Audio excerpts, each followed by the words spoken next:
Alexandra de Mince Alors. Aujourd'hui, je vous embarque avec moi comme si vous étiez en atelier cuisine. Et oui, outre les consultations nutritionnelles, je propose aussi des ateliers nutrition et des ateliers cuisine pendant lesquels je vous aide à réaliser les recettes bien sûr, mais en vous donnant à la fois des astuces culinaires et surtout des infos nutritionnelles. Donc là, ça va être le challenge. Du coup, c'est très confortable pour moi, c'est les filles Val et Stéphanie qui ont cuisiné. Je vais juste vous donner toutes ces petites infos, ces astuces nutritionnelles pour vous montrer que oui, on peut manger sain et gourmand sans culpabiliser. Donc en gros, ça va vous permettre de voir que vous pouvez vous faire plaisir sans que ça ait d'impact sur votre silhouette. Allez, zou, on commence de suite avec la recette de Val. C'est parti!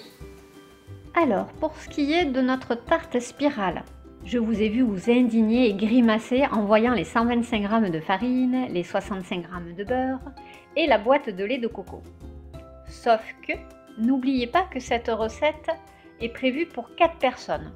4 personnes parce que nous avons fait le choix de vous proposer une part, un quart de tarte en remplacement de votre viande ou poisson ou œuf. Donc, les quantités de départ que vous voyez, il faut tout simplement les diviser par 4 pour savoir quelle quantité cela va représenter pour ce que vous allez consommer, vous, dans votre assiette. Du coup, la quantité de farine descend naturellement à 31 g, le beurre descend à 16 g, c'est l'équivalent, vous savez, les petites plaquettes de beurre individuelles qui font 10 g, donc ça nous fait une petite plaque et demie de beurre. Et pour ce qui est de la boîte de lait de coco, ça représente un quart de votre boîte de lait de coco. Donc pas de quoi s'affoler, on calme le mental qui rumine et rumine et rumine. Alors qu'est-ce qui va nous manquer du coup pour vraiment avoir un repas bien équilibré avec notre tarte spirale? Alors c'est ce qu'on voit là de suite sur cette assiette de répartition où on voit la moitié de l'assiette consacrée aux légumes, un quart de l'assiette consacrée aux féculents et un quart pour les protéines. Alors, notre tarte spirale, comme je l'ai dit, on a la base de la pâte brisée qui nous sert de féculent, l'œuf à l'intérieur qui va nous apporter les protéines et les carottes qui nous apportent la ration de légumes. Ration de légumes du coup qui est peut-être un petit peu juste pour arriver à remplir visuellement la moitié de notre assiette. C'est pourquoi je vous propose d'associer votre jolie tarte spirale avec tout simplement une salade composée. Ça vous permet en fait d'apporter une dose de légumes supplémentaire, de la couleur en plus, de nouveau.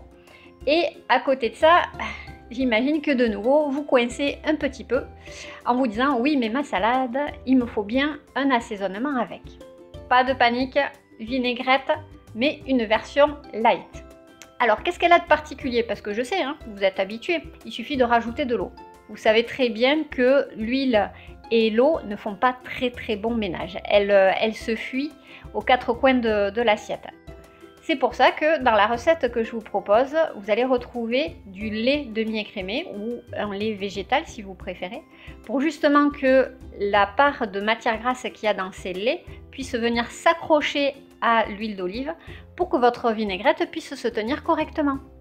Alors non, ne grimacez pas. Votre vinaigrette en fait, elle va prendre une couleur certes un petit peu bizarre, mais je peux vous assurer qu'au niveau du goût, ça ne va absolument pas dénaturer votre vinaigrette. Vous verrez que ça va très bien se passer, moi je ne m'inquiète pas du tout. Vous pouvez très bien aussi assaisonner votre salade composée avec juste un jus de citron et du coup il n'y a pas du tout d'ajout de matière grasse. Il y a toujours des solutions, après il faut voir celle avec laquelle vous êtes la plus à l'aise. On passe maintenant à la recette sucrée. Elles font trembler généralement de plaisir d'un côté, mais elles font aussi trembler de culpabilité généralement de l'autre. Alors là, on a choisi un millefeuille fruité en utilisant un fruit de saison avec les fraises. Donc j'imagine que vous avez dû tomber en syncope en voyant les quantités de beurre, mais également de sucre. Sans compter la crème liquide à 35% de matière grasse, 250 g.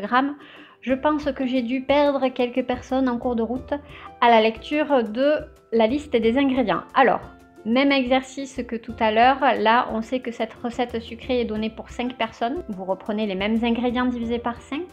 On passe à 12 g de farine, 12 g de beurre. Donc vous vous souvenez, ça vous donne une petite plaquette de beurre, un chouïa plus. 12 g de sucre. Il faut savoir que 12 g de sucre, ça ne vous donnera pas plus de sucre que dans un yaourt aux fruits. Donc vous voyez, là aussi, pas de quoi s'affoler. Et pour ce qui est de la crème liquide à 35%, on est à 50 g. Et effectivement, c'est une belle quantité pour ce qui est de la crème liquide. On peut très bien envisager d'avoir ce genre de dessert après un repas, par exemple à base de poisson maigre, qui lui, pour sa part, reste un aliment très peu gras. Le peu de gras que l'on a d'un côté pour le plat principal peut laisser la possibilité d'avoir un dessert gourmand comme notre millefeuille, mais en restant sur une seule part. Alors je sais, ils sont trop beaux, ils sont trop bons, mais si on veut garder l'équilibre, en fait, c'est là-dessus qu'il va falloir jouer.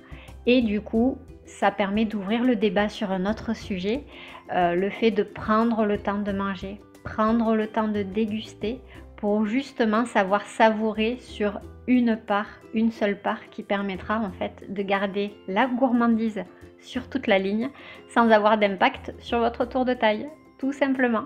Voilà, mais là c'est un autre sujet et ça on peut très bien l'aborder lors d'un atelier nutrition. Alors finalement, comme vous venez de le voir, il n'y a vraiment pas de quoi dramatiser sur les recettes. Il est vraiment important, quand vous regardez, quand vous sélectionnez une recette, de toujours ramener à la portion que vous allez consommer. Ça vous permet du coup de regarder la liste des ingrédients sous un autre angle, celui de ça c'est ma part et j'aurai telle quantité d'ingrédients à m'apporter. Et du coup, en faisant cette petite analyse, c'est une gymnastique à avoir, ça vous permet aussi de savoir avec quoi le compléter. Et puis au pire, vous savez que je suis là pour éventuellement vous conseiller en consultation individuelle, ce sera bien sûr avec un grand plaisir, ou lors d'ateliers nutrition ou d'ateliers cuisine, puisque c'est un petit peu le but de partager les connaissances en commun. En tout cas, je suis vraiment ravie d'avoir pris le relais des filles à ce niveau-là. J'espère que ça vous aura plu et surtout que ça vous a rassuré et que ça vous rassure sur le fait qu'on peut manger gourmand sans culpabiliser. Après, c'est une histoire de quantité, c'est une histoire d'association. Il y a beaucoup de choses à dire sur la nutrition. C'est pas en quelques minutes que je peux tout vous expliquer, mais j'espère au moins vous avoir donné l'envie de pouvoir creuser après par la suite. Allez, je vous retrouve demain pour le récapitulatif avec Val et Stéphanie. Merci beaucoup et passez une bonne journée. À très vite. Ciao, ciao.